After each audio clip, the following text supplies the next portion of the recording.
This podcast is presented by Skies Magazine. If you're interested in the Canadian aviation industry, Skies is your go-to multimedia resource for the latest news, in-depth features, stunning photography, and insightful video coverage. Whether you're an aviation professional or enthusiast, Skies is dedicated to keeping you informed and bringing your passion for aviation to life. Visit skiesmag.com to learn more and subscribe to stay updated on all things Canadian aviation. Fuel and ignition switches on. RPM switches set. TD switches normal. Doors and hatches closed. Light out. Strobe light on. Restart check is complete. Clear left. Engineers, start number 2. Starting 2. Wind 310, Pilot Project Podcast, clear takeoff, runway 31 left.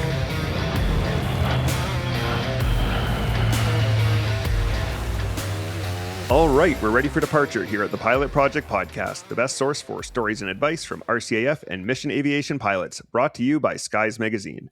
I'm your host, Brian Morrison, and here with me today for a discussion on the Snowbirds and the legacy of the Tutor is Major Maciej Hatta, the current Snowbird 1 and team lead of the Canadian Forces Snowbirds. Match, thanks so much for coming back and being on the show. Where are you joining us from today? Today, I am in, I gotta look out the window because I often forget, Quebec City. So we just two-hopped down from Columbus, Ohio, where it was last time we chatted, yesterday, and then ended up doing a non-aerobatic display at the end of a two-hop day as well to try to salvage the St. George Aerofet Beauce yesterday with all the weather and complications we had in transits and everything. Yeah, so. Well, I really appreciate you being here today after a super busy day and a lot of flying. So thank you for being here. Thanks for having me. And before we start, actually, a shout out to you. I was just in the car driving to find a nice trail run to beat myself up. And listening to the climb, the first version of the roundup. And it's nice hearing all these stories, but I understand from my video background that it's a ton of work editing and everything. So shout out to you for getting these stories out there that are often untold, and you hear about it at the mess or something like that, and now there's a greater venue for it. So kudos to you and your team for making it work. It's great to hear. It's awesome to listen to, and anytime I have time in the car driving. So yeah, great work. Oh, thanks so much, man. It was a ton of work, way more work than we anticipated, and I have to give a huge shout out to my very patient wife, who has basically not seen me for a week and a half while I worked on it, and I'm working on part 2. And also for her hard work in helping me work out a framework that would work and choosing the clips and all that stuff. So thank you, Melissa. So today we are going to be talking about your time on the Snowbirds. You've been on the team twice, once in 4 years, starting in 2013, and then, of course, now as Snowbird 1. So listeners may recall that the last time we spoke, we focused on Match's time in jets, in fighters, in test pilot school, and working with AT in Ottawa. We ended with talking about some of the modernization work he did on the Tutor. And now we're going to be talking, as I said, about all his time on the Snowbirds. So rewinding the tape back, you had done a bunch of operational jet stuff. You had just deployed to Libya fairly recently. What led you to the Snowbirds? I mean, that was always the goal from the outset. If you remember the Blue Angels kind of VHS story, of course, yeah, that we shared there. So that was the inspiration to take up aviation, watching that video, and then realizing, okay, that's the American equivalent. Well, what's in Canada? Surely there's something cool like that up here. And lo and behold, I found it in the form of going to the Hamilton Air Show on a Father's Day weekend with my dad, and also picking up some 1995, I think it was 25th anniversary memorabilia and brochures that were down in the Niagara region there, and going through them and then cutting out those pictures, putting them on my wall in my room, which was full, like all 4 walls were full of airplane pictures and cutouts and everything, and helicopters and all the various McDonnell Douglas memorabilia that my dad would bring home and stuff like that. So that was the goal right from the outset almost. And so yeah, I just wanted to work hard to try to get there throughout my junior flying career after I got my wings. And I think you were saying, if I recall correctly, you had an opportunity to go to test pilot school, and then this opportunity for the Snowbirds came around. So tell us about that. Yeah, so I was in comms with some people down in Moose Jaw that were on the team that I knew, and they said, no, unfortunately, there's no room for fighter candidates this year on the team. Really? So I kind of put my eggs in the AT tryout basket, and that was right around the time I was doing the AT tryout up in Cold Lake. So I leaned that route, and then literally at the end of the 2.5 week tryout, we're sitting down with the CO of AT, and I get a text that morning just before that saying, actually, we are short people. You should come down and try it. And lo and behold, I thought in my head really quickly, like, well, this can only work one way if I want both these things, because AT will be around forever, and the tutor may not be. And this was back in 2012, trying out in the fall of 2012, believe it or not, given our context. But so my intent sitting down with the CO is, I'm a pretty honest guy. I told him, like, listen, I want to do this thing, and I also want to do this, kind of like my first chat with my 409 CO. Mm-hmm. And in my head, it only made sense to do it this one way, and that was to try out for the Snowbirds first. At least then I would know if I made it or not. And at the time, they never took majors in any of the 2 through 9 single digit positions, whereas nowadays it's open to captains or majors. But before it wasn't. So in the chance that I got pinned up after doing some time at AT, which often people do, then I would have kind of accidentally closed that door for the Snowbirds. Or, in all honesty, who knows, how long the tutor was going to be flying even back then. So, yeah, so I decided to go that route first, and they were happy to just, okay, call us when you're done that, and we'll have something for you at AT. And that was literally it. So it was like the best job interview ever. Fantastic. I have a couple questions. The first one is, you mentioned they were not taking fighter applicants. That kind of surprises me that they would be like, hey, we have enough fighter people, considering they would be the only ones coming in with jet experience. What's the story there? Like, how does it work in terms of numbers of people from which communities? So typically they do look for a fighter CAG person to be on the team, at least one, if not more. But I can't remember exactly what the makeup of the team was at the time going in. And so there was probably sufficient people on the team, or perhaps it was a CAG decision. A CAG is a capability advisory group and is the body of expertise on each community. And it's also a group that basically we think of the pilots as belonging to when it comes to determining career management and postings. I don't know. I can't really speak to what that was like. It was literally a text from folks down in Moose Jaw. So okay.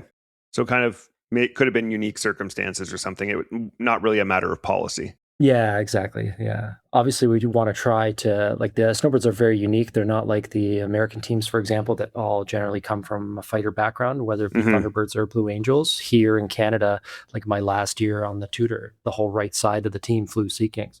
Yeah. And the joke was, well, they're great at flying old pieces of aircraft. So, yeah, and had just the right amplitude oscillations to be good at formation and everything. So, yeah.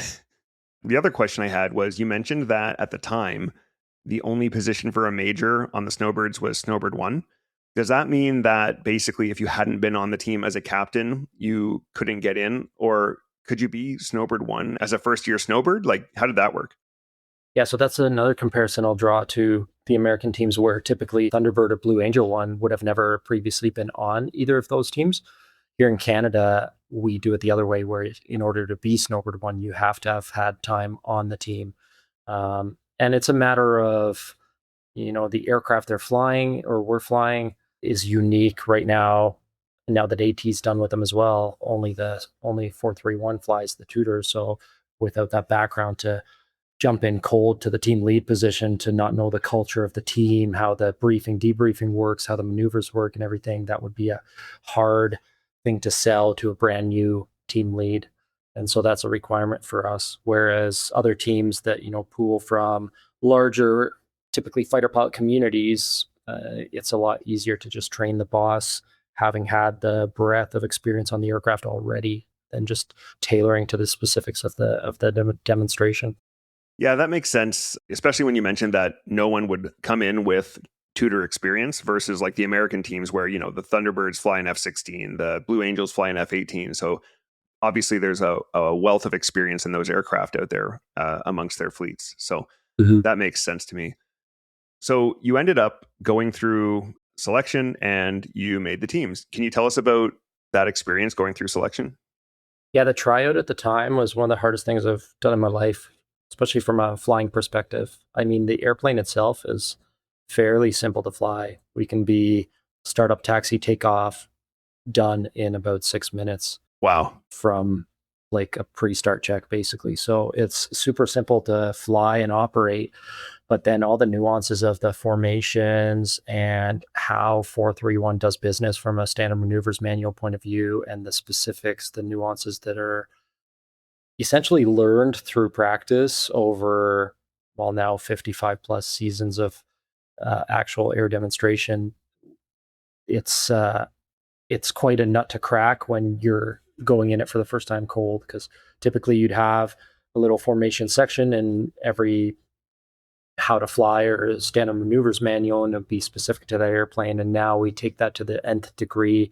We have different terminology for what your error is when you're flying in formation, and using words outside those are not irrelevant, but basically take up air when we're trying to get through as minimal gas as we have on the Tutor, get through debriefs and get on with the next set of reps of formation practice. So there's quite a lot of nuanced elements in the maneuvers manuals that need to be learned, and just the style of formation flying and the overall culture of like, okay, how do we sit down before a debrief, and what do we jot down? What's important on this big whiteboard that has a bunch of numbers and elements to the briefing? And then something as simple as like, where do you put that card where you wrote all those formations down in the airplane? Like, you put it somewhere visible, and like, what's all the techniques of doing this, and what's the standard check-in, and what frequencies do you meet on? Do you auto push to? What's the hand drill with the technician when you're starting the jet? All kinds of pages and pages of nuanced behaviors that you're trying to learn. And now picture having never flown the airplane. I did actually have 5 hours in it from the AT tryout. Right. Yeah. So these kind of two tryouts almost went back to back. So the AT tryout was in September 2012 in the fall. And then my Tutor or my Snowbirds tryout was the spring after that. So in January, February that year. So I did come in with 5 hours of Tutor flying. Now, again, to the previous chat of how different test flying was, it wasn't really the same. I mean, we'd be going through a checklist and doing flight testy type things. And here they are doing everything rote memory starts and abbreviated kind of cheater checks to get the airplane going and everything going in formation. So relearning that was key. Luckily, we had a great group of 4 candidates during my tryout, and we all made it. Oh, wow. I actually ended up getting sick for a portion of it and thought I was going to lose out on the tryout just because I had lost a week of flying and everything. But they held me they held it a little longer so that I can finish. And then in the end, yeah, we all made it. And actually, Maurice Carmichael was the CO at the time, just finishing up her tenure. And so we would find out our final fate, I guess, in the Snowbirds Lounge in the old ground school building in Moose Jaw. And they would always, when somebody passed, they would always, play along a bit and be like, well, your formation skills are lacking. And then, drag you along. And then at the very end of a long-winded kind of let down statement, they would be like, but you can try to improve that next year on the team. and it was just the most kind of strung out, tear-jerking kind of moment, but it was great. And all 4 of us made it. And yeah, the tryouts themselves are pretty challenging. So you end up like, we did a tryout of 6 to 7 flights formation and 1 flight with a solo. Basically, in the formation trips, I think we started as a 3-ship, then worked up to 4 ships, and you're doing echelon and line astern, and eventually like outer position flying, which is like echelon off the line astern aircraft that's behind the lead, which is new to everybody. Nobody else but us does that. So if you had an advantage, let's say coming from the school and getting a bit of practice flying formation before you went to your tryout, then this would have been a new position that you wouldn't have even seen. And obviously the aggressiveness of the maneuvers, like we would do up and downs with wraps, which are like 120 and 3s. So pitching up to about 30 degrees and banking over to 120 degrees, all in formation, all on the wing. While pulling 3G. Yeah, reversing that as the nose drops through the horizon, reversing that into basically a wrap, which is like a 2.5 to 3G level turn. And so you're hanging on with the Gs in a turn that way and then rolling out. And we would just do that at nauseum in the tryouts and a bunch of rejoins as well, because the rejoins are quite dynamic compared to what people have probably experienced elsewhere. They're a lot faster paced. We have to have up to 8 airplanes rejoining. And so you can't just lollygag in the back, because then it would take forever. So there's very nuanced ways of getting in there and taking rejoin lines to make sure that you have a hot enough aspect and line to get in there quickly and not delay others behind you. So all that was part of the tryout. And then there's a bit of a social aspect as well. So we sat down, had a dinner with the current team, and they're all facing you on a long table having dinner, and like dinner's provided, so it's great. But there's 4 of you candidates sitting there stressing out. You were cramming all the squadron history, an hour beforehand in case questions came up on that. But invariably, there were always questions you didn't know, and you kind of stumbled through. And it really is an exercise to see your personality and see, how quickly you can think on your feet or answer questions or not BS people if you don't know, type thing. Because that is realistic for what we get throughout the show season from the different crowds and autograph lines and outreach events. So you'll see the full breadth of, interactions with people and your ability to, be social enough to handle that and not drain yourself or totally close off and not talk to anyone, which obviously defeats the purpose of us as a near demonstration team, is kind of evaluated in that social setting. Yeah, and then at the very end, we sat down with Maurice and the boss at the time, who was it Mutt? Yeah, Wayne Mutt, and and they gave us all slots, and it was that's a large number of candidates to go through, because if you think about the single digits are 1 through 9, basically half the team was updating, and we had a new boss that year. We had Paco in his first year as boss, just coming off the Hornet demo.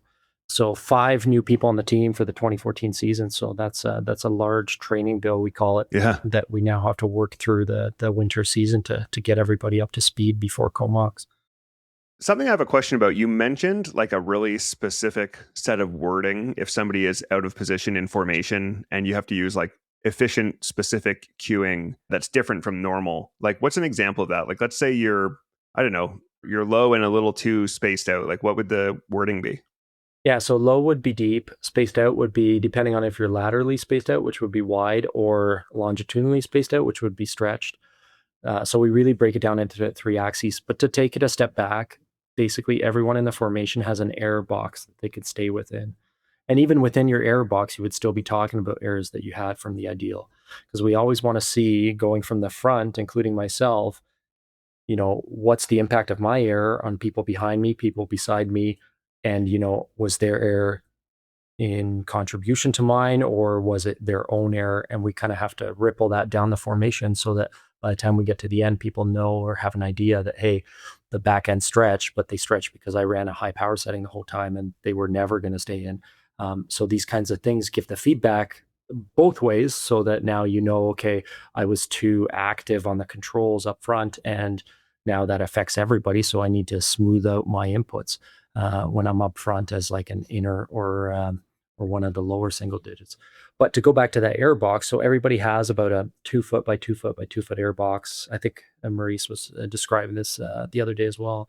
And within that, you're still talking about your errors, but you don't really need to say anything on the radio. But once you exceed those dimensions, now you have to start talking on the radio about it, because you're basically out of your position enough that you can start affecting somebody. And this really blew people's minds when we did do media rides, my first and second year as a 6. So I'd be flying outer right wing. And typically the natural position would be behind 2. So 2 is echelon right on the boss. And then I would be behind and underneath 2 in the standard big diamond position.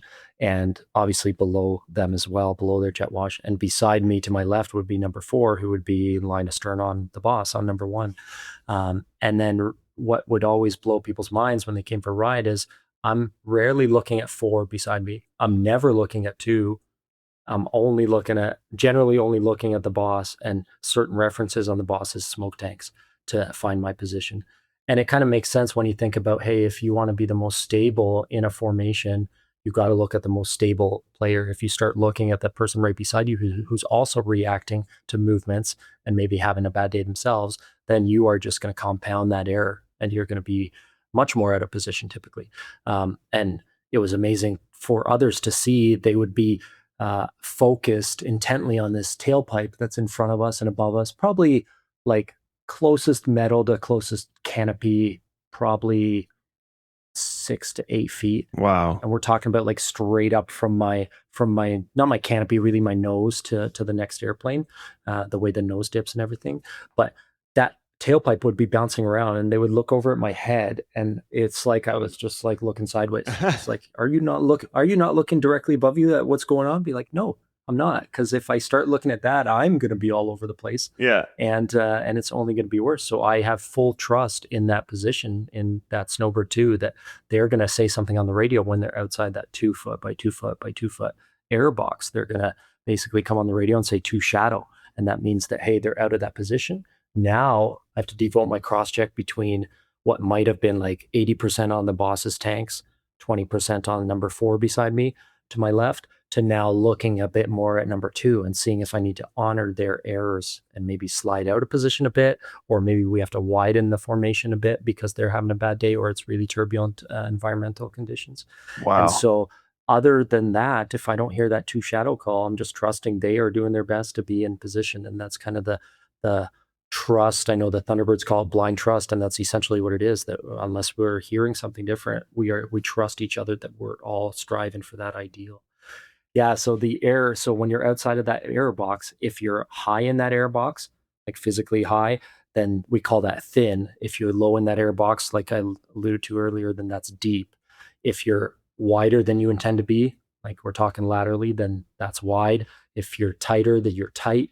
And if you're falling behind in a fore aft sense, then you're stretched. And if you're falling forward, or say you were late with the power back and now you ran ahead, then we call that run ahead. And there's some other errors as well, because when you're coming over top of a roll or something, we try to get the lights all on the crowd. The last thing you want to see is all the wings in different positions, like bank and everything. So we strive for that wing match where you picture basically the spar going through the entire formation and everybody being parallel to it. So when you look kind of like a cereal bowl, we call that dished. And when you look the opposite of a cereal bowl, kind of like maybe a frowny face or something like that, then we call that slaunched, which is a lot rarer. Usually it's, if I roll the formation fast, everybody's going to be behind the roll rate, and the left side in particular would get that kind of dished effect. And if it's really bad, then sometimes we call it Chicago for like a deep and dish error. Much like the pizza. But so there's a whole table in our standard maneuvers manual of all the verbiage we use for errors. And then there's a lot more for the comms I use. And like, I have to be very specific. I can't just make up words every time I want to add power or something like that. They got to be very specific so that people can anticipate that and respond accordingly. If you make up words or use plain English too much, then it's a free for all, right? So that's where some of the discipline comes in, for always trying to say the same thing over and over. You mentioned cross-check. Are you looking at your instruments at all? Or are you just moving the throttle based on keeping in position and trusting that lead is keeping you in a safe performance regime, essentially? Yeah, so now that I have kind of 2 perspectives, I'll talk to the one as a winger in my first 4 years. So yeah, as a winger, you are outside of the cockpit looking basically probably 95 to 98% of the time. Maybe you'll cross-check. Like the times you put your head in the cockpit is usually to check your fuel, for example, or if, that's really the only thing I can think of, unless, you hear something funny and your eyes go immediately to your RPM and EGT as a single engine pilot. But yeah, typically it's always outside.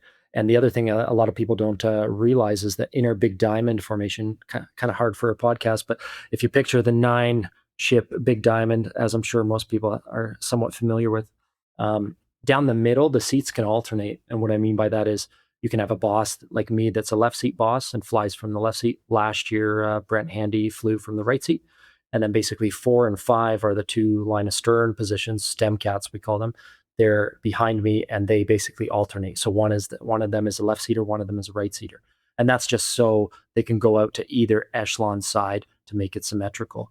And then everybody on the right side of the formation, when you're looking kind of top down view of the big diamond, is a left seat pilot. And then everybody on the left side of the formation is a right seat pilot. So you basically sit closest to the stem, to the middle, because just the extra 3 feet of parallax in a side-by-side cockpit arrangement that we have in the Tutor makes a difference. The canopy bow ends up visually a little larger from that far away. You're blocking more. There's a little more parallax in the bottom of the windscreen. It's a little harder to fly formation, be accurate that way. So you always sit closest to the middle that way.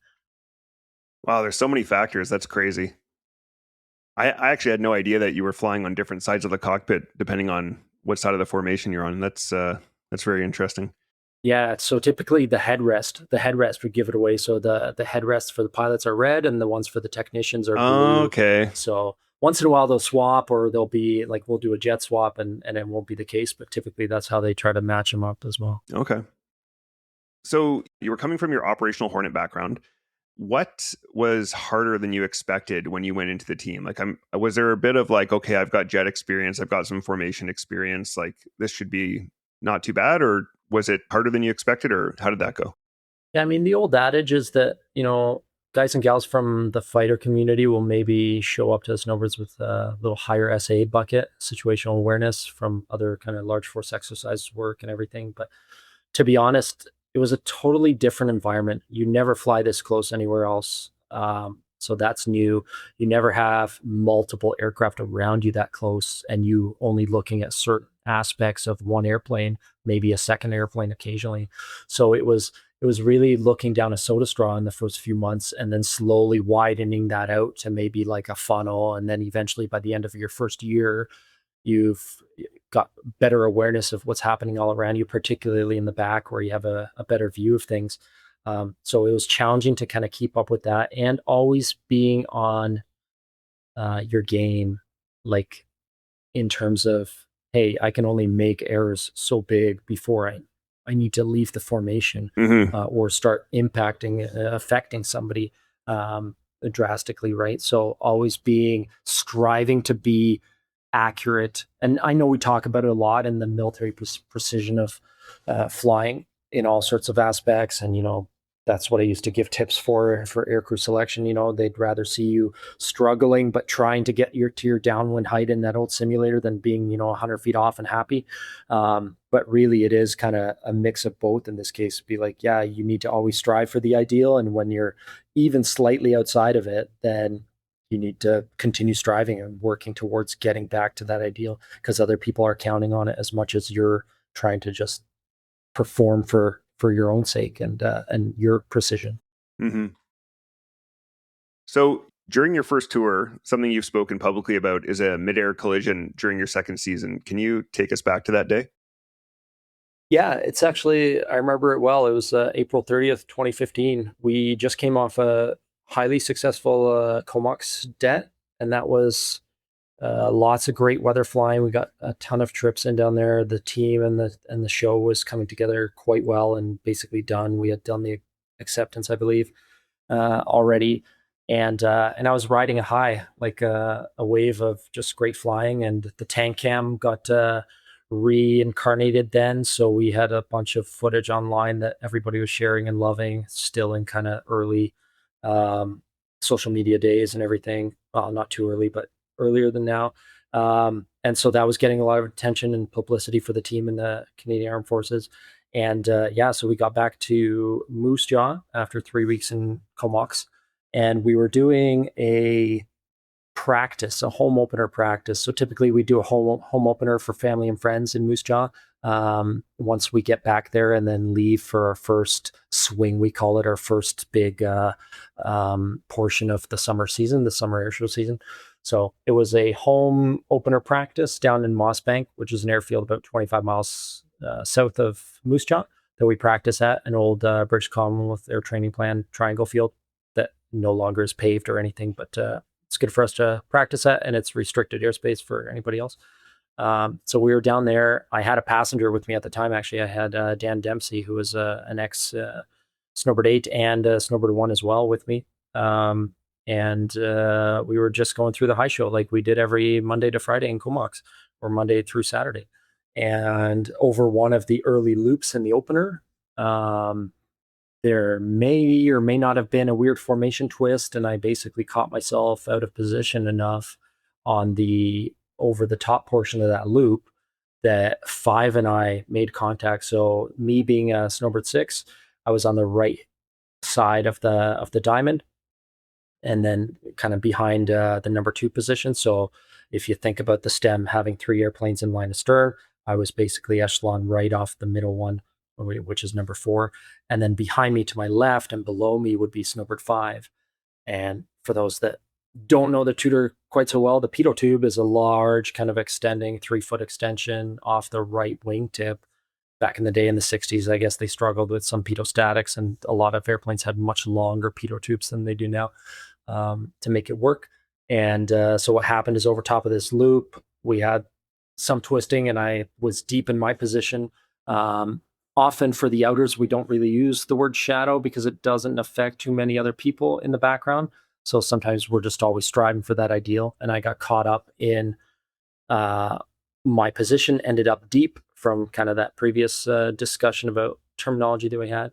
And I was deep, and at the same time where 5's position was, because 4 and 5 will typically cheat sometimes and run ahead so that they can stay in for the loop. The Tutor is fairly underpowered when you think about density altitude considerations and summertime show seasons and temperature effects on jet performance. And so when they're running ahead, they're actually a little farther forward than they normally are. And so my depth there basically put my left aileron into 5's pitot tube. Oh, wow. And flying it honestly just felt like the passenger bumped the stick. So there's a bit of a kind of stick burble. I'm like, is that you? They said no. I'm like, okay. And we continued. And then I think we finished the opener in that sequence with a maple split. And then 7, 5, and 6 were rejoining for an echelon review, like a banana pass, basically from right to left. And during that rejoin, I join up on 5's wing, and I look over at the pitot tube, and it's like, oh man, their pitot tube is like 30 degrees below the aircraft, like fuselage line. And it's like bent down. And then, so it's immediately like a knock it off call. I think I ended up making that call initially, and then describing the problem. Like boss has to coordinate where everybody goes, because now you have the solos off and probably split ready to make a cross. You have a package of airplanes somewhere. You have 756 behind the crowd setting up for their banana pass. So now it's like a bunch of quiet and coordination to make sure deconfliction happens. And we kind of keep the show box in front of the crowd empty and coordinate what's happening from there. And then, if I recall correctly, 3 of us ended up going home, 5 and 6, obviously, with damage to 5's pitot tube, and my aileron got punctured. And then I think they sent another jet that would do, I think 7 came along and did a battle damage check for both of us. And that's basically where, like, the damage on 5 was obvious. There was surprisingly no real objectionable airspeed differences from being bent down 30 degrees. Oh, wow. I mean, on a good day, the Tutor pitot tube bounces plus or minus probably 5-10 degrees in turbulent conditions anyways, and still reads correctly enough. So not surprising there, I guess. Good old Canadian engineer. But for myself, yeah, I kind of had 2 small punctures in my aileron on the underside, and did a bit of a controllability check on my way back, and then basically just flew along or joined for straight into land in Moose Jaw. And then, I remember talking to some school guys afterwards, and they saw, a jet taxi by with a bent down pitot tube and everything. And I think there might have been a 2-bell on base for that. And we came back, we got checked out at MIR for the kind of at the hospital on base for the kind of standard blood work and everything to go along with the aircraft incident. And then we debriefed for lengthy debrief for what I remember afterwards, talking about the errors, what could have happened there. And then afterwards, we had a bit of a hot wash at one of the coordinators' houses at the queues on base, the PM queues. And I remember it being a great example of, hey, you've got to get back on the horse. Otherwise, you're unlikely to get back on the horse again. And so we threw up an extra practice 9 ship the morning before the home opener, which was literally the next day. And then we went to the home opener and went about it again.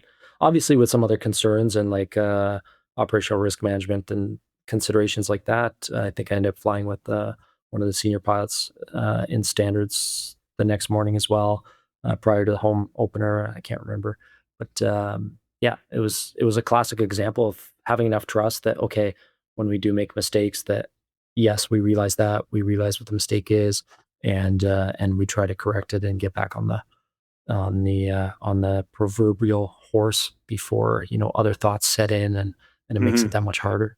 Yeah. You mentioned hot wash. That is basically like a get together where you know, have a beer, have a coffee, whatever, and just talk through what happened, right?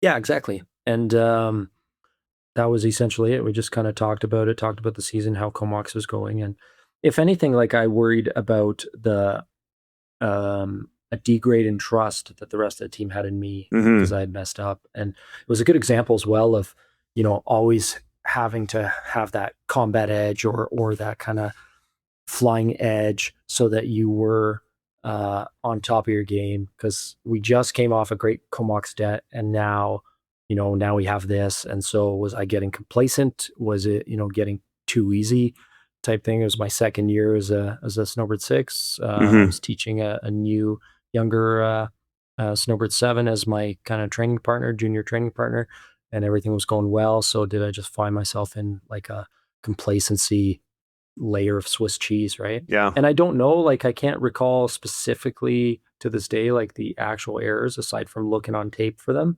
So I don't think that was the case. I don't think I was distracted too much by the, Snowbird's royalty, we'll call it, but Dan Dempsey with his history to Snowbird's time and, the author of basically the Airshow book that a lot of us have on our shelves and everything.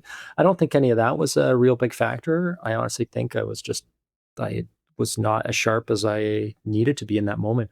And if anything, it highlights, the close margins we deal with and the trust we need in each other when we're not performing to that level.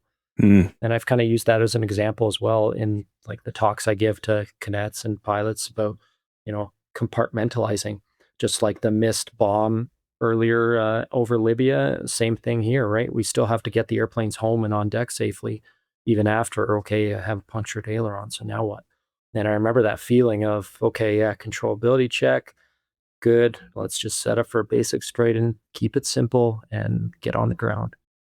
Yeah, that sounds like it'd be kind of tough to come back from. And you mentioned that you were kind of worried about loss of trust. Once you folks went through this hot wash process and got flying again, did you run into any of that? Or was it like, okay, we're good. We think we understand why this happened and we're going to move forward? Yeah, I think it was more in my head than anything. We had a solid team that year. I mean, all my teams have been solid, and it really is a bunch of high performers and people that trust in the process and are brutally honest with each other. And it has to be that way. You can't be kind of hiding stuff behind the scenes or not being brutally honest with each other, because then that's only going to take even greater issue airborne when you're starting to hide mistakes or something like that. So the culture itself, I think, helps move you along when something like this were to happen, because of our brutal honesty, our open debriefing, and just calling everybody out, regardless of what your rank is. That has no play in it. Like if people see me as a boss making a mistake and I don't debrief to it, then somebody else is going to point it out. And that's the last thing I want, because that means that I missed it. So yeah, that's a very Snowbird-esque way of doing business in our culture and other jet teams, I imagine. Yeah. So you ended up in that first tour doing an extended tour on the Snowbirds of 4 years versus the usual 2. Once you got to the end, looking back on your first Snowbirds tour, what do you think that you learned that stayed with you that you use today as Snowbird 1? I think in essence, it's just absorbing the entire Snowbirds culture. I mean, it was sad leaving the team. I was going up to instruct at 419 and our fighter lead in training squadron up there in Cold Lake again afterwards. And it was kind of bittersweet. I was really proud of my time, my 4 years. I'd done a lot of outreach. I moved around a lot as a kid, both coming to Canada and then moving around the GTA, around Toronto a lot. So I managed to hit up all the schools I went to, 3 or 4 of them. with like public speaking engagements, talked with my old Air Cadet squadron, many other places, and that outreach bit I was quite proud of. And the flying, of course, was second to none. It's the best flying I will have ever done, and so I was really proud of that. It was sad to go, but it's also one of those things that it's time to, when it's kind of time to move on, Yeah. and you don't want to be there too long because that same risk of complacency could pop up if you're not mitigating and kind of trying to trap that threat in subsequent years. Yeah, so I had seen a lot of North America, and it was go go go. So it was a busy time, 4 summers away from my family, my wife and young daughter. So that was hard on the family. So it was nice to have some more home time once I got to Cold Lake. Yeah. Yeah, but I was proud of it as a whole, and really what we were doing, kind of demonstrating to the Canadian population and to Americans as well, the Canadian Armed Forces, and being a visible sign of that throughout the air show industry. So, as we mentioned in our previous chat, in between that tour and this tour, you went to test pilot school and worked with AT, which gave you that time, especially test pilot school, with your family. You'd been through 4 years on the Snowbirds. It's pretty demanding on both you and your family. After all that, what made you want to come back? At first, I didn't want to. I wrapped up my original 4-year tenure with the nice home closer in 2017, put a bow on it. I don't even think I wanted to fly anymore, like even maintenance test flights after that. I did maybe one compass swing, but I was like, okay, thank you, Tutor. That was a blast. I'm off, kind of thing. And and then finishing that chapter, that era for the Taylor Swift fans. And then afterwards, I thought after several years of test flying, I was kind of missing the public side of it again. And I mean, the flying, yes, for sure, but the outreach bit, the sharing the perspective. I mean, for those that know me, know I'm a big kind of video and a little less so photo guy. So just sharing that with as many people is something I was missing. A lot of times on projects I was working on, there wasn't really an ability to capture video or brag about what we were doing. Whereas the whole essence of the Snowbirds is public outreach and demonstration, right? It's right there in the squadron title. And so I was missing that a lot. I was missing talking to cadets, and I tried to do a few engagements like that while I was at AT in the local Ottawa area and everything, but it's definitely not to the level that you get on the team. So it's missing that. And so with my family's support, I applied for the boss position. I actually applied twice. So I applied in 2022 for what would have been Brent Handy's seasons, 2024 and 2025. And then unfortunately, despite my application getting to Moose Jaw, it became a bit awkward because AT leadership at the time did not support it. Oh. So the application went in, but it wasn't actually supported at the time. So it led to this kind of getting let down twice, getting let down by my AT leadership and then getting let down when I had to break the news to 431 leadership that actually, I don't know why they sent it in because it's not really supported. Oh. So that was a little weird, to put it lightly, I guess. Yeah, a bit awkward. Yeah, awkward and disappointing as well. I guess you're kind of sometimes a product of your own success, and we don't really have many qualified test pilots on the Hornet in Canada. And at the time, I was the only one, and we were just starting up the Hornet extension project, which is the largest Hornet test project in a generation, I'd say, at least, with new radar, new missiles, new software, and everything. And so it made sense to me that it wasn't supported. It was just kind of a weird way how that played out. But yeah, so then I just thought, hey, I'm just going to stay at AT, finish my time, my 25 years, and then switch over to like a black suit AT public servant, basically, or blue flight suit, I guess they wear. And then talking with my wife a bit, she was supportive of me trying again. And I thought, hey, maybe I'll give it one more go. And so I applied again. Luckily, they took me the second time around, and I had enough time. I had 4.5 years at AT, so it was around the posting time anyways. So it just managed to all work out after that. And then, I found out January 2025, and then continued on doing some tutor testing and everything at AT and some Hornet testing, and then ended up moving last summer in 2025 back to Moose Jaw. What did it mean to you to return as Snowbird 1? It was humbling to be chosen. I know it's a very unique position and comes with very large responsibilities, obviously, to the team that's flying around you, to the maintainers that fly with you from show to show, and look for your leadership on the road, to the squadron, to the airshow industry. So there's lots of kind of responsibilities to many people and demands kind of consistent follow through, I'd say. It's also very unique. I mean, I joke that I'm probably the worst formation pilot on the team and fly zero formation typically. And, if I don't see anybody in front of me, that's usually a good day. So I just go between bouts of blue sky and bouts of ground approaching, and occasionally see airplanes in my mirrors. But yeah, it's definitely humbling. I mean, it's not very many people that get to fly around all of Canada, or as much of Canada as we can logistically get to, dragging around, 8 really great friends and 2 great coordinators, and then a whole slew of great technicians from all sorts of trades in the Canadian Armed Forces to various show sites that we'll pop into and let our standard operating procedures take over on how we set up shop, how we brief, how we get through a demonstration at that location, maybe have a day off afterwards after a weekend to do laundry or whatnot, and then pick up that whole entourage and move it to the next location. So it's really humbling to kind of have the opportunity, I'd say, and I'm honored. How different does it feel to be the boss versus being one of the pilots? Like, does that feel, obviously, like the job is quite different, but like in terms of the team and interacting with them, does it feel different? Yeah, for sure. I mean, there's a slight rank gradient. Typically, there's only one other major on the team this season, number 2, but that's usually not a factor in the Snowbirds culture at all. And if it is, then it should have been flagged before you even got there, really, because that has a high potential for not being consistent with their culture. Yeah.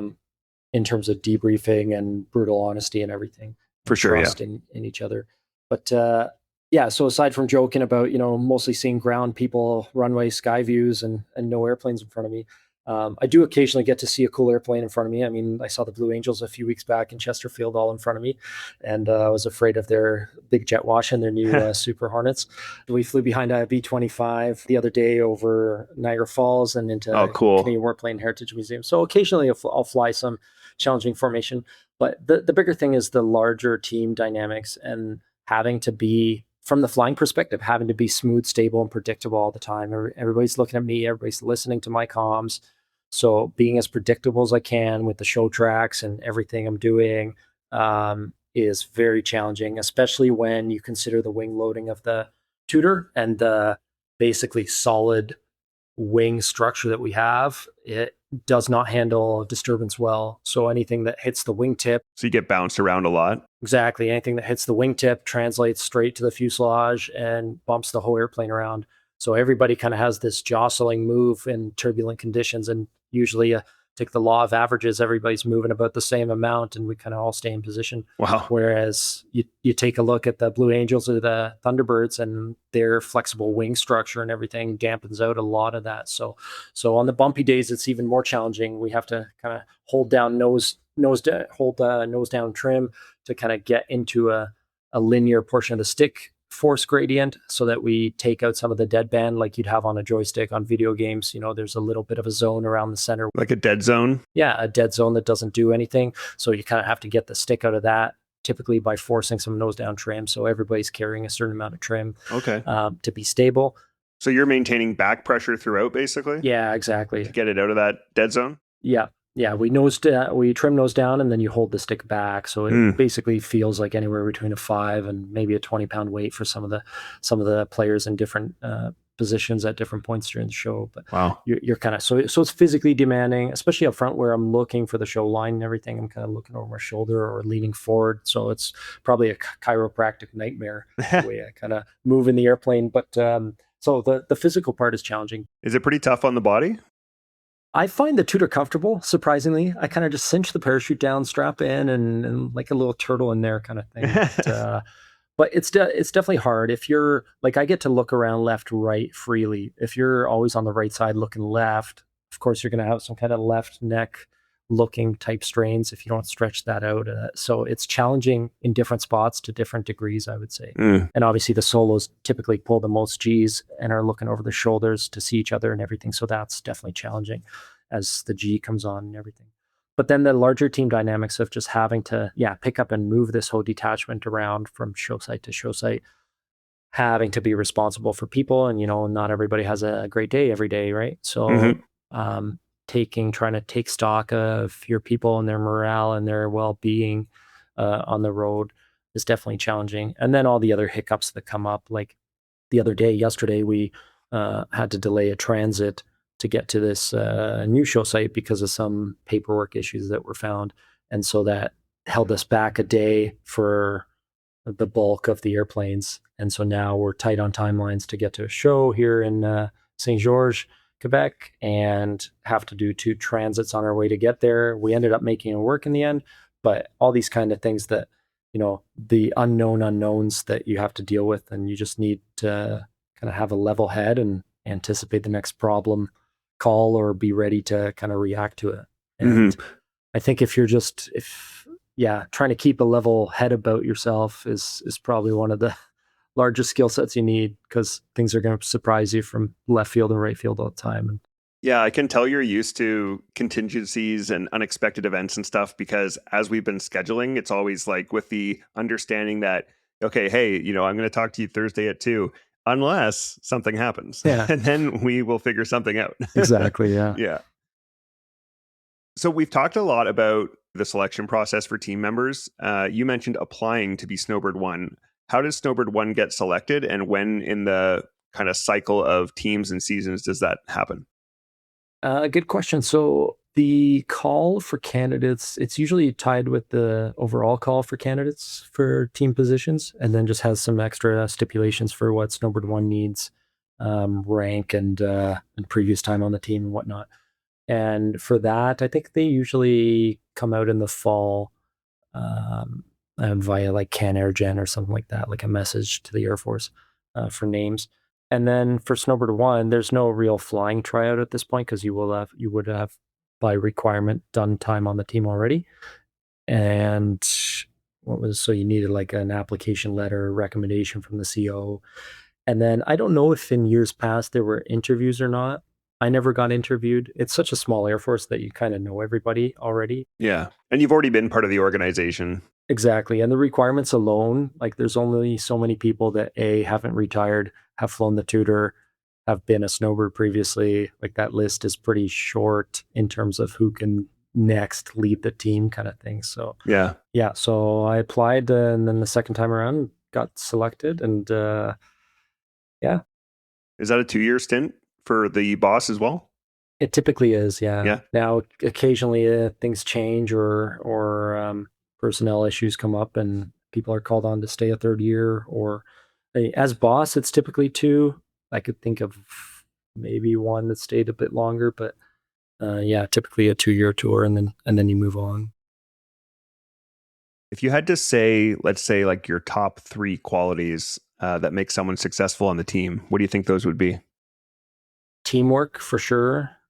Open communication, and just always striving to put your best effort forward. So even on the bad days, like you're going to have long days, and that's not even on the flying side. Like we can be doing a high show, and another case in point, we could be doing a high show. You could have been behind the package transiting that day, or the day before, so you now had to do a transit and then a high show afterwards.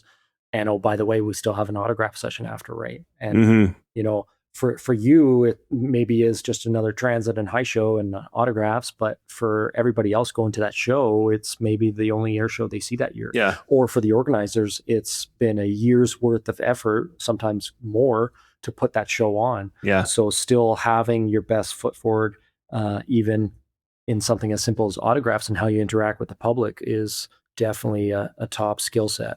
Because the last thing they want to do is, go up to a fence at somebody they admire, and maybe not you personally, but the concept of you as a technician or pilot on the team making this happen, putting jets in the air safely or flying them safely once they're there.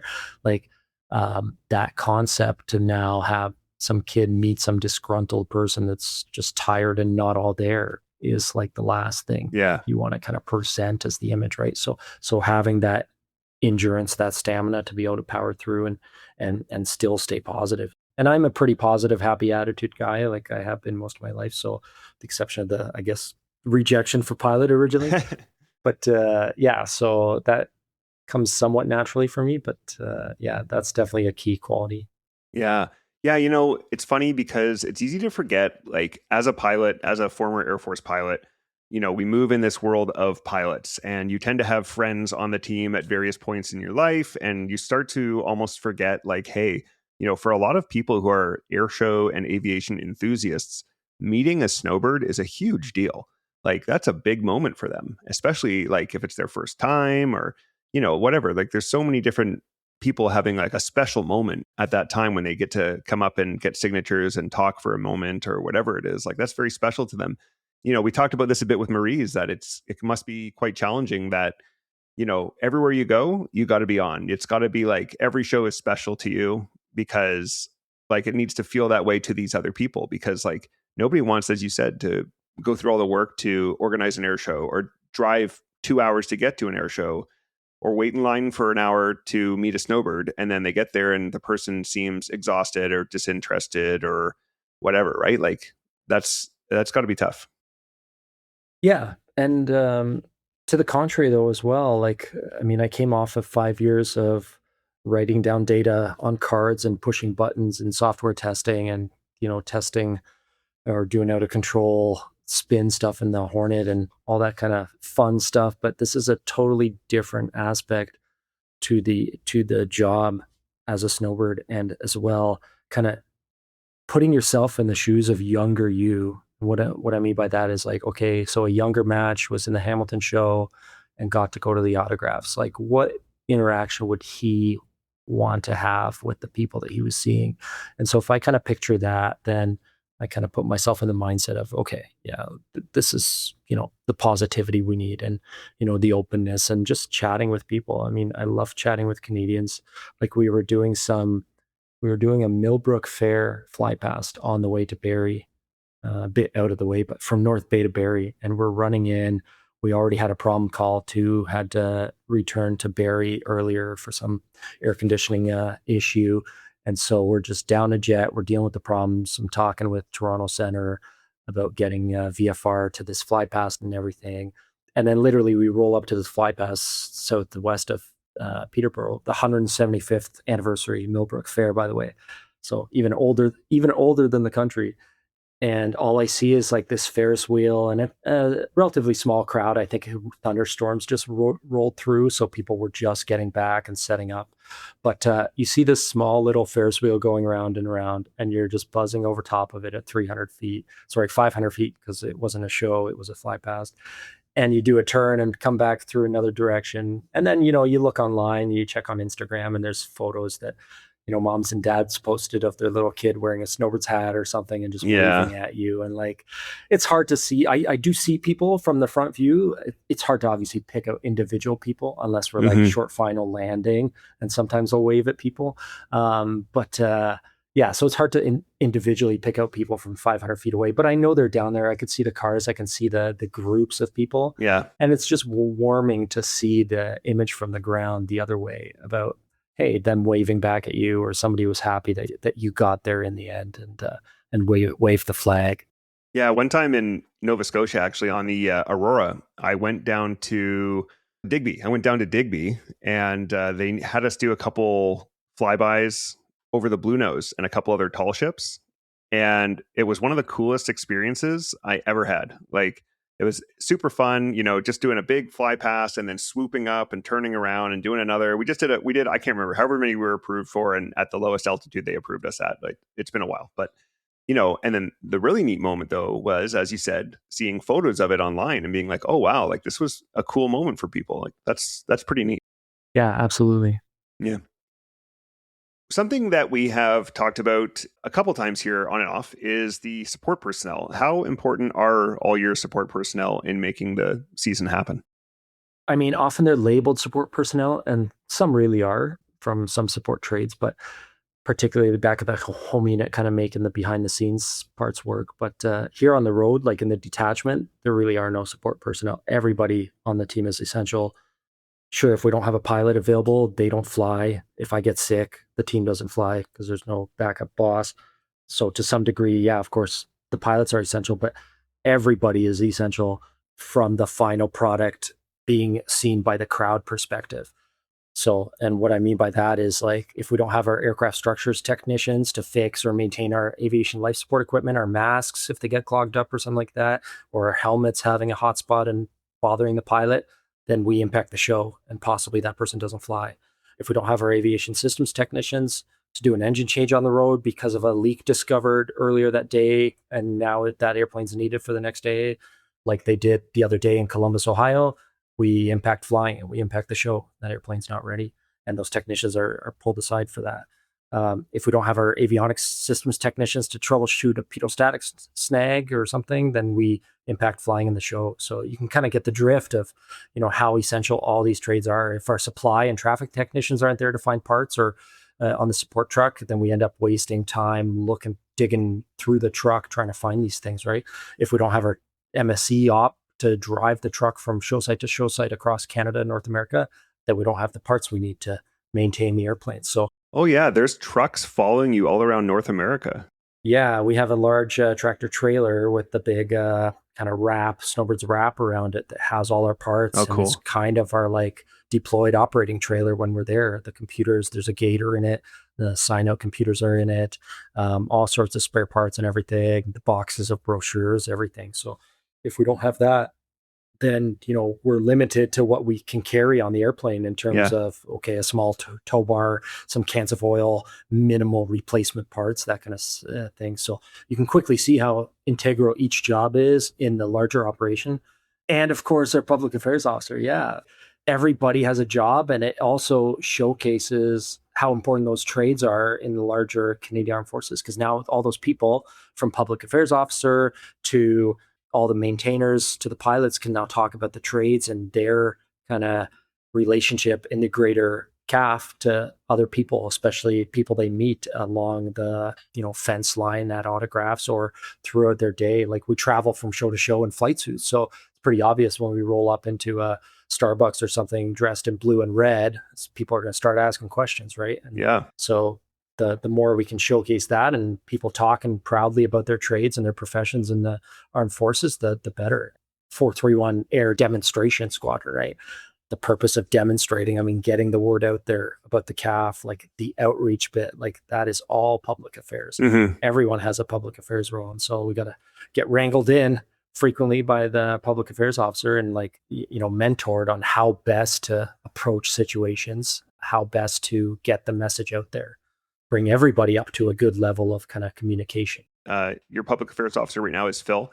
And thanks to Phil, we're able to talk today. And you're probably grateful for, he, I assume, does some filtering and you don't have to do every single podcast or interview that reaches out. We do try to share the wealth. And of course, on the aircrew side, we have crew rest to worry about and duty day and everything. So it's often tough to get, a 6 a.m. media spot from a pilot when we have to fly a twilight show later that day at 6 p.m. So everybody working together. And that's kind of my philosophy on the team as well. Like, the last thing anybody likes is a slacker. So if you can put the work in and you're recognized as a person who puts the work in your specific role and sometimes helping others when they need the help, then that's kind of where the team jives and really becomes a cohesive detachment. Yeah. So let's talk about this season. This is the 55th anniversary season. What makes this year special? So funny enough, and this was pointed out by Dan Dempsey back in ICAS in the annual kind of air show convention in Las Vegas, is July 11th, we have a show in Moose Jaw at the municipal airport there, sold out show. And it's on July 11th. And that's literally 55 years to the day of the Moose Jaw Homecoming Air Show. Can't remember what it was called. CFB Moose Jaw Homecoming Air Show, I think. On July 11th, 1971. Wow. So 55 years later to the day. That's so cool. Yeah, I designed all the brochure poster products this year, and I made sure to kind of transfer a portion of that. So the Speedbirds, the blue fading to white Speedbirds that were on that brochure, we copied them over, and they're on the front face of this year's brochure as a reach back to all that time away. And it really is like a long, noteworthy history of an air demonstration team, Mhm. even before, the announcements of late were made. Typically we celebrate 5-year anniversaries on the Snowbirds. So the 50th would have been the last one. I mean, marred a bit by COVID and the timelines there, and then the 45th and whatnot. So there's a large wall on one of the hangars back home that has like the icons or the logos of each anniversary year. So yeah, adding another one to that for 55 is definitely a storied history and an exceptional shout out to the airplane we've been flying all these years, because not many teams. I can't think of one particular demo team that's been flying for that amount of time with the same airplane. No. Obviously, people have shifted airplanes and modernized and everything, and we're about to go through that. But that's a long, storied history of an airplane that was built here in La Belle Province, down the road in Montreal from where I am now. Yeah. You said that the workup training for this season was one of your favorite flying periods. What made it so great? It was just amazing to always see how the puzzle pieces start to fall into place. So typically in the spring, winter season, we fly twice a day, Monday to Friday. In years past, it used to be an unwritten magic goal that you would get 100 training trips in before you left for Comox. That really varies depending on migratory bird season, weather, aircraft availability, and everything. So often you don't quite get there. We got pretty close this year. I think we got to the low 80s before we headed out the door for Comox. But then it really is amazing to see how it all comes together. So like as an analogy, if spring training and that winter training back home in Moose Jaw is the outer edges and corners of a puzzle that you're building, Comox is really where you make headway on the middle bit, the main picture that you're trying to build, and you start seeing that picture for what it is afterwards. So this is much like deploying our 11 jets on the road during the air show season. We get to practice and fine tune that, including something as simple as like, okay, how are the checks done in the morning on the airplanes? Okay, where do the parts go on the truck? Like all these things kind of come together and blend into a big rehearsal for what the summer looks like. It ends up being long days, which are also a good simulation for life on the road, unexpected snags, multiple flights, occasionally some public outreach in the Comox Valley and more. And then all that's rolled up into 3 weeks and some 40 odd flights in the logbook. And exponentially, you could see the growth in the show between the beginning of Comox and the final product, which usually ends in an acceptance show for the Air Force commanders at the end of the Comox detachment. But really, on the other end of the spectrum, it's also the bonding of the team. So not all the technicians are full-time technicians. What I mean is that they'll go out for a swing or two during the season, but not the full summer. And so we usually have a larger contingent of people in Comox than we would during any kind of 3 or 4 week stretch during the summer.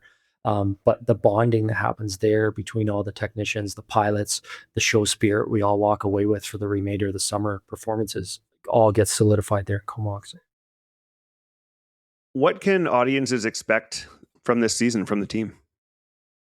Similar exciting large 9-ship formations to previous years, some slight adjustments. We as a team are honored to have basically a standard maneuvers manual, our Bible, if you will, of maneuvers we can perform. And then every year we can sit down and redesign as much of the show as we like. Often this is closely affected by how many new pilots there are and what we call the training bill, like how hard it is to train the show based off, if we have a whole half of the team that's new, maybe we wouldn't do as many complicated maneuvers. And typically the boss and the team's desires. So this year I passed around cards for everyone. I think I called it like the top twos. So I gave them, hey, make me a list of all the things you want to see this year, and we'll do it by collective vote and try to please as many people as possible for what we need to challenge them with. I have a lot of 5th-year pilots on the team right now as well, and going back to my bit about my mid-air and complacency options there, you got to keep people engaged. Otherwise, as complicated as formation flying is, it's the old adage of, you do something for 10,000 hours or however many repeated cycles, you become a professional at it, right? So now does your mind wander? Does something else distract you, right? So keeping everybody engaged and up to their highest potential and performance is key, especially from like the team leadership point of view. So yeah, people filled in things. And then basically being a test pilot nerd, I put it in a spreadsheet and kind of calculated out what all the preferences were and everything. And yeah, so we have things that we're bringing back. Some things from when I was on the team that people always want to try. So we have a card 9, which is probably one of the harder opening sequences that we do. And it's the very first loop that we do in the show. And that's basically like our big diamond. But if you remember the Diamond Shreddies ad where they rotated the Shreddy 45 degrees and then sales went through the roof for some reason. So our card 9 is basically like a 9-ship diamond formation, but just everybody's line abreast in 3 rows instead of like a diamond shape running in. So that's a challenging position to fly because the stems will fly deeper than normal. So they'll need more power and they'll be on a wider turn circle initially in the pull of the loop. And then everybody else flying line abreast is just challenging because it's awkward line abreast without triangulation of typical like echelon references to know exactly where your position is. So we brought that back. We have a very long formation. It's actually Shuttle is the name of the formation, but then we just renamed it Artemis this year in honor of Colonel Hansen. And oh, very cool. Yeah, his successful voyage around the moon there. So that's a very long formation. That's 1, 2, 3, 4, 5.5 aircraft long. And so the solos at the very back of the train are pretty much at the end of the whip for that. So, again, me telegraphing and smoothly maneuvering and talking over the radio when things are happening is only going to help them be stable and anticipate things. We also brought back some cool solo maneuvers. So the mirror roll is back, the kind of Top Gun-esque canopy-to-canopy roll, and a variant to the Code 360 crosses that the solos do. And then obviously we still have crowd favorites like the Heart, the leg back cross where the 5 airplanes cross, occasionally Battle of Britain, which funny enough is like the easiest thing we fly. It's just literally airplanes in trail of one another by several hundred feet and just carving around the sky. But from the ground perspective, it looks like a big, the skies of London in 1940, what they could have presumably looked like, right? So, and it's a crowd favorite. So we brought that back. Easy to fly. It's a good break for us too. And it's fun. And then we added some special flair to some other things. So we brought back the 9-ship Canada Burst, which is kind of like a big flower, big fleur-de-lis, if you will, bursting upwards. And then we're doing that to a landing this time. So everybody takes some spacing off me and then comes in for a stream landing afterwards at the show site, which is kind of neat to see. It's kind of the grand finale. Yeah, exactly. It's going out with a bang kind of perspective. Yeah, I actually saw, I think it was Snowbird 8 posted video of them doing the canopy-to-canopy roll, and it's very impressive. It's crazy how close you folks are when you're doing that. It's quite something. Yeah, and so for him, that profile, I mean, I'm not a solo, but I know a bit about that profile. For him, it's all negative G that he's pushing through that roll so that his counterpart, Tom, in the 9-jet, can do all positive G around him and follow around him as he's looking up straight in the sky. So if you ever see the cockpit footage, if you have somebody with their neck craned out looking straight through the top of the canopy, that's probably Snowbird 9 doing the formation flying around Snowbird 8, who's, if you again look in the canopy footage, the remaining bits of his shoulder straps are probably going up as he's pushing kind of -2 or what he pushes G in a half roll type thing. Oh, wow. I can't imagine pushing that much negative G while still like remaining with like my feet on the pedals, and you must be cinched down real tight to the seat. Yeah, so often we start the show with the shakeout, so we'll pull, everybody will separate and we'll pull for the 7 plane, the solos do it slightly differently, but we'll pull +5 and then push to -2 G. So right away you have a bit of push-pull effect there if you're not on top of it. And then typically, for myself anyways, when you don't fly for maybe 2 weeks, any negative G, you'll see stars. It's like literally a cartoon, and you'll see like some hot spots just to kind of warn you that, hey, it's been a while type thing. But yeah, so push-pull effect is a real thing. You got to watch out for positive G transitioning to negative G. Actually, the other way around typically from a negative to a positive for the total kind of G you have there, and be fighting against a potential G lock that way. But as well, anything negative is always just weird. I love negative G, but it is weird. Like, so for 8 again, like rolling out of that mirror roll at the bottom, like all he probably sees is ground, and then starts pushing or continues pushing his negative G there to start seeing some sky before he rolls upright. But it's very similar in the double take when the boss and 4 would fly the double take, is they start upright and end up inverted towards the ground, towards 300 feet, and then pushing out of it. So yeah, very unique to the Air Force, unique to probably a lot of people, even outside of Canada, in terms of a flying mechanics point of view, but very cool. So let's close by talking about the Tutor and the proud legacy that it has with the Snowbirds. What has made the Tutor such an effective demonstration aircraft for so long? I mean, we kind of saw it in its 40 odd years as a trainer in Moose Jaw as well. Right. So it's Canadian designed, over engineered, built a few hours down the road from where I am right now in Cartierville, Quebec, by Canadair, by Canadian hands. Like, that's cool. Like, I will say that line until I'm thoroughly exhausted all summer. Cause really it's it, right? Like, especially in today's day and age, like celebrating Canadiana and everything is what we want. And like, what better way than celebrating a Canadian design that has withstood the test of the time and a legacy to be proud of? Like, okay, yes, we've announced the retirement of the Tutor, but let's also take pride, take stock in how long this beautiful aircraft has lasted and how well it's tailored to the role of air demonstration. So, I mean, we have a nice straight wing that can hold G fairly well without bleeding energy. We have a nice T-tail to get us out of any kind of buffet or burble from the main wings. You obviously have a unique paint job, and it's really like 9 classic jets flying around in tight formations all over Canada. Like, you've had upgrades that will help you shoot GPS IFR approaches down to lower minima that got us into places like Yarmouth, which was like one of the foggiest places in Canada. And our transit day was down to minimums, and there was only like RNAV approaches into there. Sure enough, with our new GPS kit that we upgraded in 2016, we managed to save the show by getting in there. So like, all this technology and reinvention of the aircraft over the years as well has kind of helped that legacy along. And yeah, definitely something Canadians can be proud of. Yeah. And of course, it's bittersweet to kind of see it go. But, if you look back on the legacy of it, that's kind of what I hope people remember out of it. Yeah, I think, like you said, it's something to be proud of. I think it's also something to be grateful for, that this aircraft has served us so well for so long. Like, it's very unique.